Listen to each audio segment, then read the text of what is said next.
This week, you began reading Faranak Miraftab's Ethnography, Global Heartland, Displaced Labor, Transnational Lives, and Local Placemaking. I asked you to begin by looking at the introduction and Chapter 1 to set a foundation for your group presentations. Since part of your presentation will include summarizing this week's material, I'm not going to do that for you in the wrap-up. However, I would like to briefly go over the presentation structure that I sent out to you to help you to each create your own presentation. It's always good to begin your presentation with a title slide. This would include the title of the book, the chapter that you're going to be exploring in detail, as well as the author's name. You'll also want to include the names of all the individuals in your group. After the title slide, most sociological presentations begin with a brief summary of what the audience can expect to hear throughout the next 8 to 15 minutes. For example, the presenters might simply say, "We'll begin this presentation by looking at some of the theoretical models that informed this research, followed by some background information about the context of the community we'll be studying. Then we'll explore the data and methods used in this study and present our key findings. We'll conclude by offering some suggestions for future research." To set the foundation for your chapter, you'll want to speak briefly on current research in the area of development and globalization. For the purpose of this class project, you'll want to make connections between the material in Global Heartlands and the various theories and perspectives we've covered throughout the semester so far.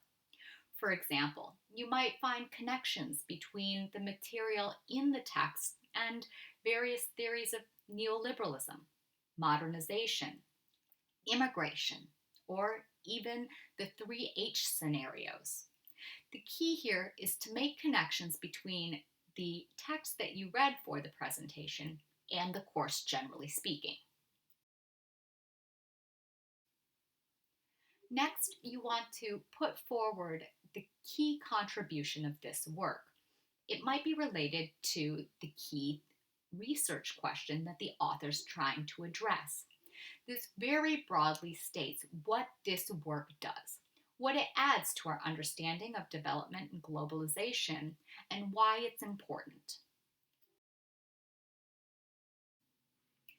Addressing the theoretical models and literature that helped build your case is very important in any sociological text, and it's an important part of sociological presentations, and therefore it's important for you to address that in your presentation.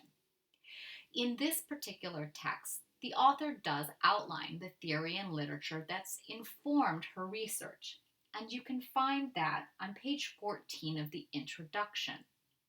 You don't have to spend a lot of time on this slide, but I would like for you to take one slide to briefly talk about the various scholarship that the author's adding to with this contribution. Now you can specifically address your empirical chapter. This often begins with a slide that tells the audience what will be examined in the chapter that will be the core essence of your presentation. Oftentimes, sociological presentations will provide a little bit of background information before they delve into the meat of their findings. For example, you might talk a little bit about the history of Beardstown, Illinois, or the way in which Cargill plays such a prominent role in the community. This doesn't have to be a long slide, but it does provide the audience with a little bit more information about the case at hand. Just as the literature review and theoretical foundation are important in a sociological presentation, it's also important to provide your audience with the way in which that the study was conducted. Thus, it's important to have a data and methods slide. In this slide, you simply want to explain how the data was collected for the study and by whom.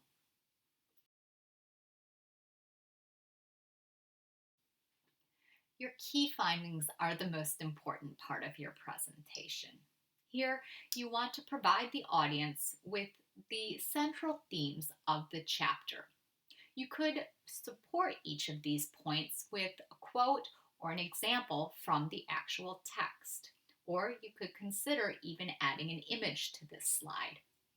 While many of your other slides will only be several seconds long, the recording for your key findings is likely to be significantly longer.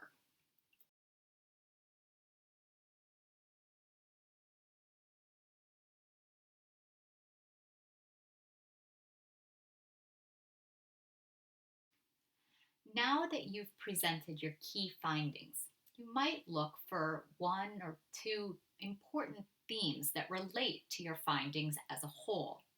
These are your concluding or takeaway thoughts, and it's a good way to end any sociological presentation. As I've strongly implied throughout the semester, through our 3-2-1 assignments and course discussions, sociological texts often lead us with a number of unanswered questions and places for further exploration.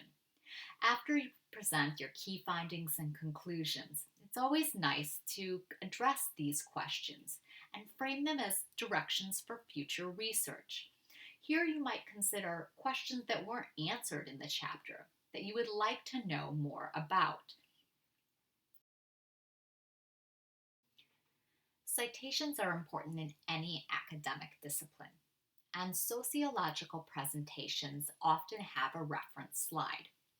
For the purpose of this course, you'll need to include Miraft-Tab's text on your reference slide, and depending on what you examined in the literature review and theoretical foundation slide, you might have a few more. Since the references from the theoretical framing and literature review slide come directly from Miraft-Tab's text, I would strongly suggest using the references that she has beginning on page 263 that correspond with what you're exploring in that slide. The final slide is just a simple thank you and a place where you can again state your names, your institution, and your contact information.